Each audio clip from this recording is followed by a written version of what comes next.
I was praised for being strong, for being a good mother, for enduring pain, but no one praised me for still being a woman. And somewhere along the way, I stopped praising myself, too.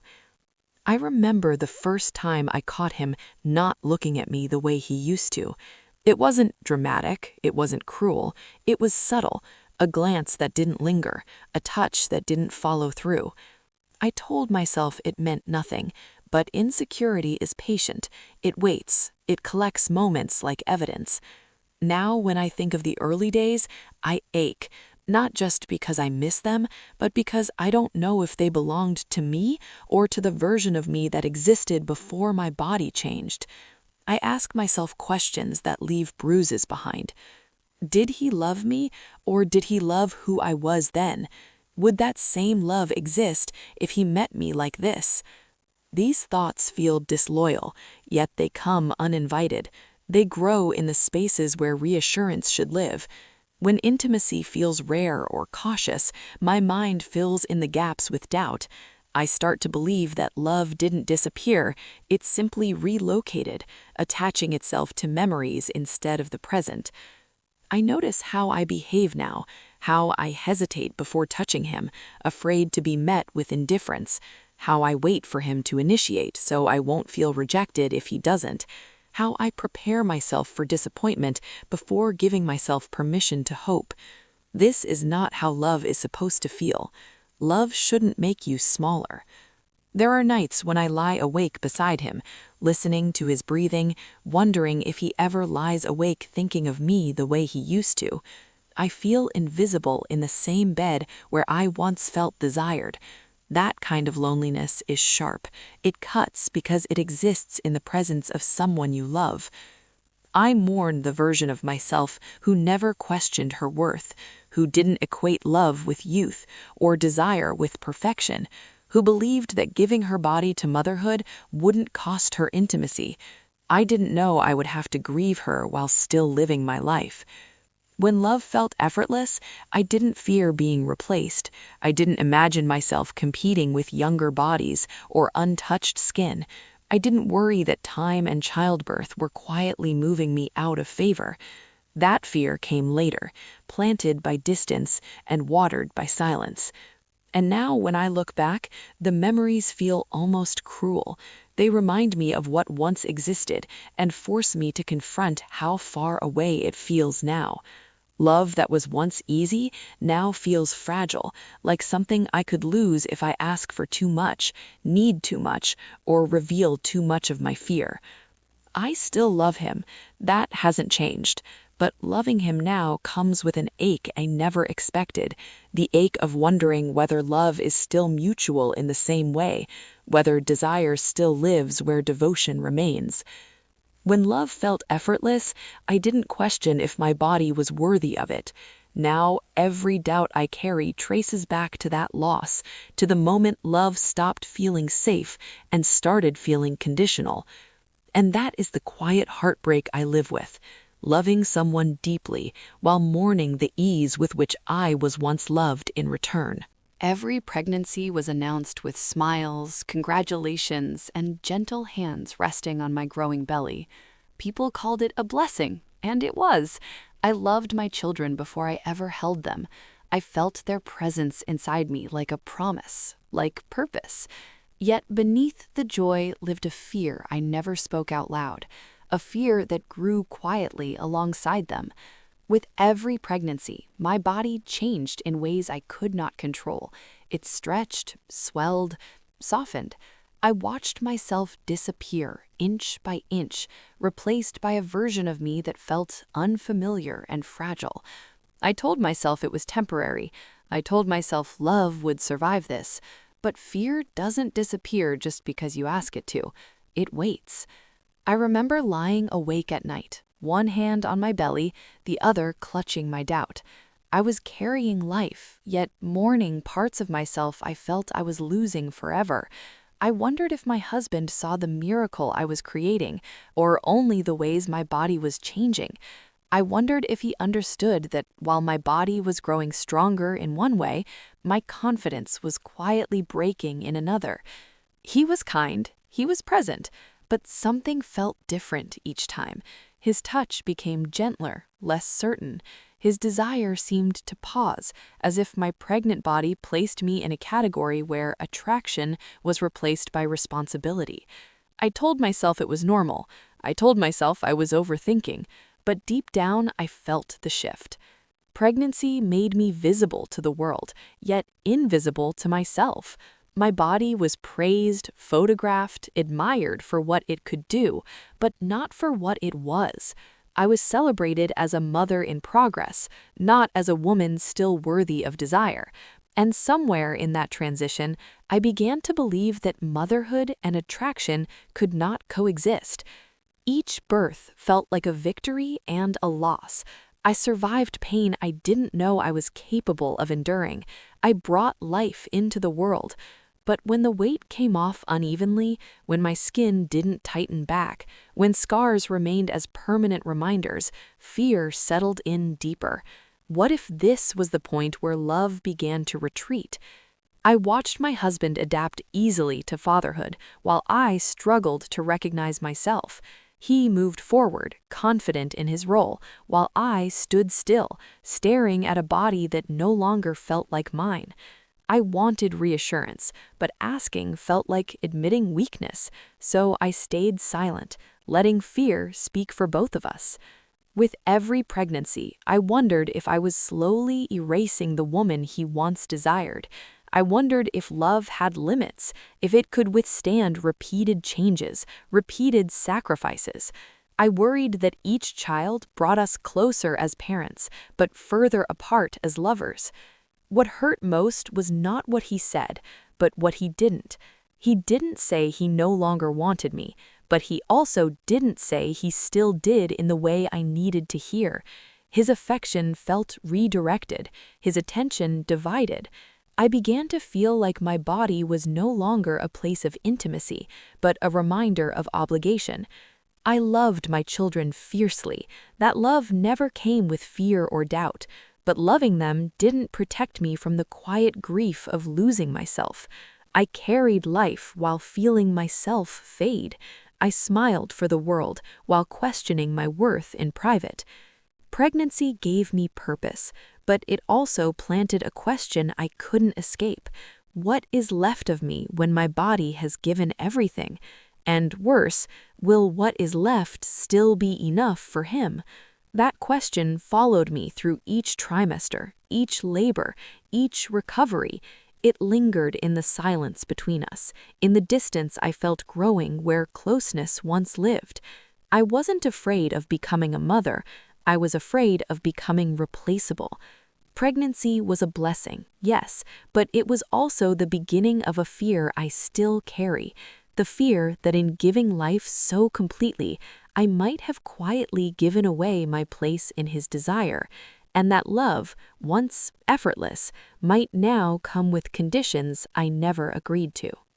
Every time I discovered I was pregnant, my heart split in two directions at once, one half filled with awe, pure, overwhelming love for a life not yet born, the other tightened with fear, so quiet I almost mistook it for guilt. I smiled, celebrated, accepted congratulations, while privately wondering what this new pregnancy would cost me, not just physically, but emotionally, as a woman still longing to be wanted. I never feared motherhood. I feared what motherhood would do to me. With each pregnancy, my body stopped feeling like my own. It became public, functional, discussed, touched, evaluated. Everyone had something to say about it, how big I was getting, how I was carrying, how strong I looked. No one asked how I felt inside my skin. No one noticed how each change chipped away at my confidence, how I began to mourn myself while still learning to love someone new. At night, when the house was quiet and my husband slept beside me, I lay awake listening to my thoughts spiral.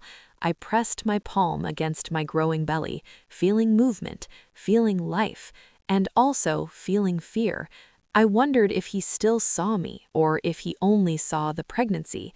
I wondered if desire had quietly stepped aside to make room for responsibility. His touch changed during pregnancy. It became cautious, respectful, careful. I know it came from concern, from love even, but to me it felt like distance wearing a polite disguise. I missed the hunger in his hands. I missed feeling wanted without hesitation. I told myself it was temporary. I told myself things would return to normal after birth. But a voice inside me whispered, what if this is the beginning of the end? Each pregnancy felt like another test my body had to pass, one more chance to fail at staying desirable. I watched myself gain weight faster, recover slower, lose firmness I didn't know how to get back. I felt trapped between gratitude and grief. How do you admit you're afraid of losing your husband's desire when you're supposed to be grateful for creating life? I learned to swallow those fears because they felt selfish. How could I talk about my body when I had healthy children? How could I admit that while everyone praised me for being strong, I felt unbearably fragile? So I stayed quiet. I carried life and silence at the same time. After each birth, reality arrived harsher than I expected. The body didn't return. It rearranged itself. Skin sagged where it once tightened. Scars settled in permanently. Fat gathered where confidence used to live. I stood in the bathroom afterward, bleeding, aching, exhausted, staring at a body that looked like it had been through war, and realizing no one would ever look at it the same way again, not even me. I waited for my husband to reassure me in the ways I needed, not just with words, but with desire, with urgency, with touch that said, I still want you. But instead, life moved on. Babies cried, responsibilities multiplied.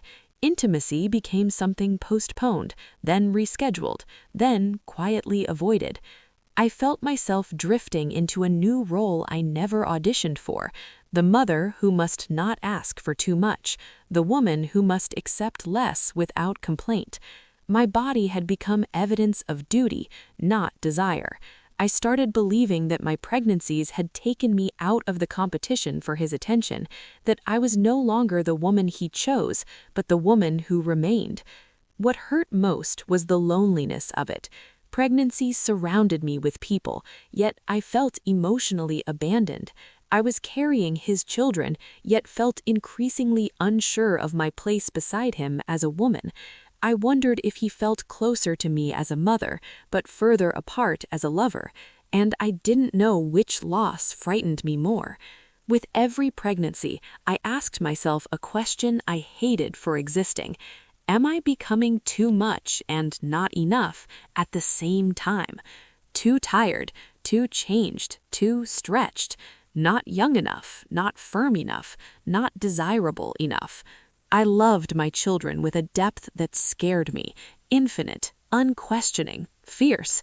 But loving them didn't erase the quiet grief I felt toward my own body for betraying me. I didn't blame my children. I blamed myself for believing I could give everything and lose nothing. Pregnancy taught me how strong I was, but it also taught me how replaceable I felt. I feared that one day my husband would look at me and see only what pregnancy had taken, not what it had given, that he would remember the woman I used to be more clearly than the one standing in front of me now. Pregnancy was a blessing, yes, but it was also a negotiation I never knew I was making, a trade between motherhood and confidence, between sacrifice and security, between love and fear.